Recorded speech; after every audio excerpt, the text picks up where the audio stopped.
communiqué numéro 027 de l'état-major général des armées, l'EMGA constate que suite à son communiqué numéro 26 du 1er avril 2022 relatif à l'opération menée dans le secteur de Moura, les femmes font l'objet d'allégations infondées d'exactions sur les populations civiles. Les porteurs de ces informations infondées n'ont d'autre objectif que de ternir l'image des femmes résolument engagées dans la lutte pour la liberté, la sécurité et la protection des populations. L'EMGA rassure que les femmes restent des forces professionnelles et l'ont une fois de plus démontré pendant cette opération, à l'instar de celle de la libération des 3 otages chinois en novembre 2021 et bien d'autres. L'EMGA magnifie le professionnalisme des femmes dans le processus de conduite de cette opération à Moura, notamment dans la phase de collecte de renseignements, l'action majeure aéroportée et aéroterrestre, la gestion des imprévus et l'exfiltration des forces. La précision des renseignements collectés par des moyens techniques et électroniques à Moura a été le fondement de la réussite de l'opération. L'action aéroportée et aéroterrestre ayant mobilisé des drones de surveillance, 5 hélicoptères dont 3 de transport MI-171 et 2 de combat MI-35, 4 groupes d'action de forces spéciales a été initialement permis de cerner la zone de regroupement des terroristes. Ainsi, ces derniers ont opposé une farouche résistance à l'approche. À l'issue de violents combats qui ont permis de contrôler le secteur sud de la localité suite à une désorganisation des terroristes qui étaient en débandade, pris en étau, les terroristes tentant de fuir la localité sur les plaines ont été interceptés et neutralisés par le MI-35 en couverture. Le contrôle total de la localité a permis de faire le tri, rechercher, identifier des terroristes déguisés et dissimulés parmi les populations civiles. La fouille a abouti à la récupération d'importants matériels militaires et à la destruction des magasins et d'un dépôt de munitions fortement gardé et vraisemblablement piégés.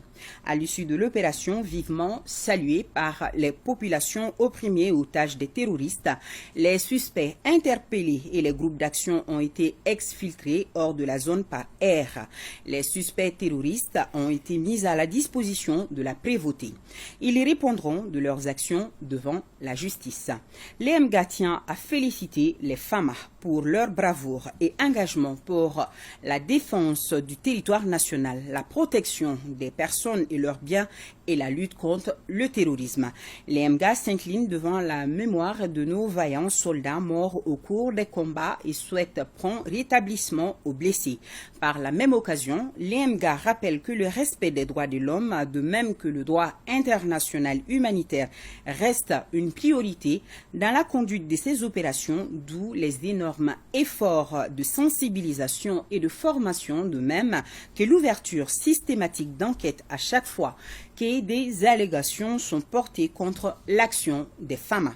Par ailleurs, l'EMGA invite au respect de la mémoire des vaillants soldats tombés sur le champ d'honneur, de même que toutes les victimes du terrorisme, et rappelle également à la retenue contre les spéculations diffamatoires qui ne servent pas notre armée résolument engagée pour la paix et la quiétude.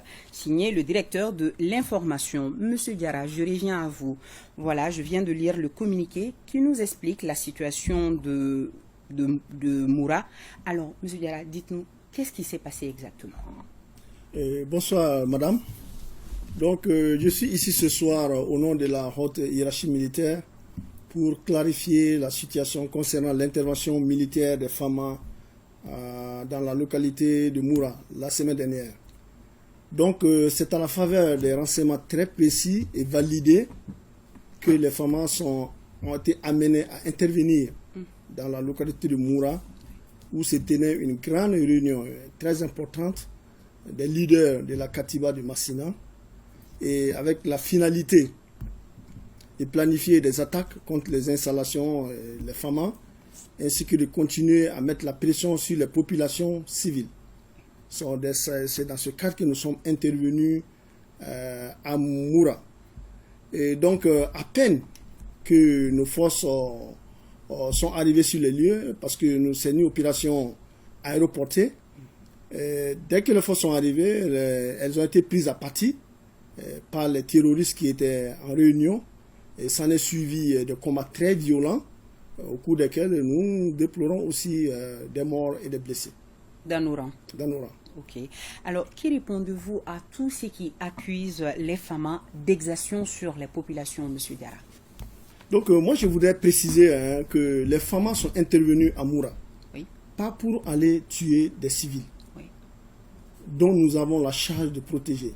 Nous sommes intervenus à Moura dans le cadre de notre mission régalienne de défense de l'intégrité du territoire national, la protection des personnes et des biens. Donc, je voudrais dire que l'armée malienne est une armée multi-ethnique et ne saurait se permettre de tels agissements, de telles allégations, porter vraiment la responsabilité de toutes ces allégations qui sont portées contre elle aujourd'hui. Mais qu'est-ce qui permet à ces gens-là de dire qu'il y a eu exaction? Les gens interprètent. Les gens interprètent. Nous sommes partis sur la base de renseignements très précis. Oui. Des renseignements recoupés, précis. Et c'est suite à ces informations que nous sommes intervenus.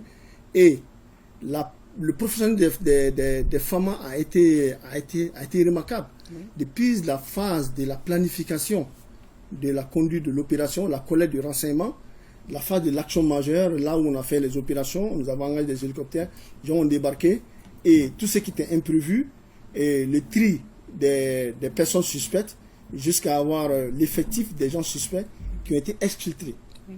Donc, moi, je pense que ça montre le professionnel des FAMA dans la conduite de nos opérations. Tout à fait. Le peuple malien est résolument derrière son armée. Aujourd'hui, M. Diarra, que dites-vous à cette population et à l'ensemble des partenaires du Mali pour les rassurer? Que dites-vous? Moi, je voudrais préciser sur cette antenne que les forces armées maliennes restent des forces professionnelles. Nous l'avons démontré dans le passé, comme je l'ai dit, ça a été rappelé dans le communiqué, oui, la libération des Chinois.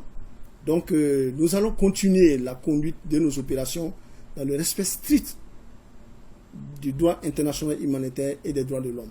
Moi, je voudrais rassurer les populations maliennes. Les FAMA n'opèrent pas contre les populations civiles. Nous sommes conscients que la réussite de nos opérations dépend du soutien de ces populations. Et tant que les populations sont sécurisées, tant que les populations sont protégées, nous savons que nous sommes en train de mener à bien nos missions. Et les foyers à Moura ce soir, comment ils se portent? Nous, Moura représente aujourd'hui une zone de haute surveillance. Aujourd'hui, voilà, nous continuons à surveiller la zone dans le cadre de la protection des personnes et de leurs biens.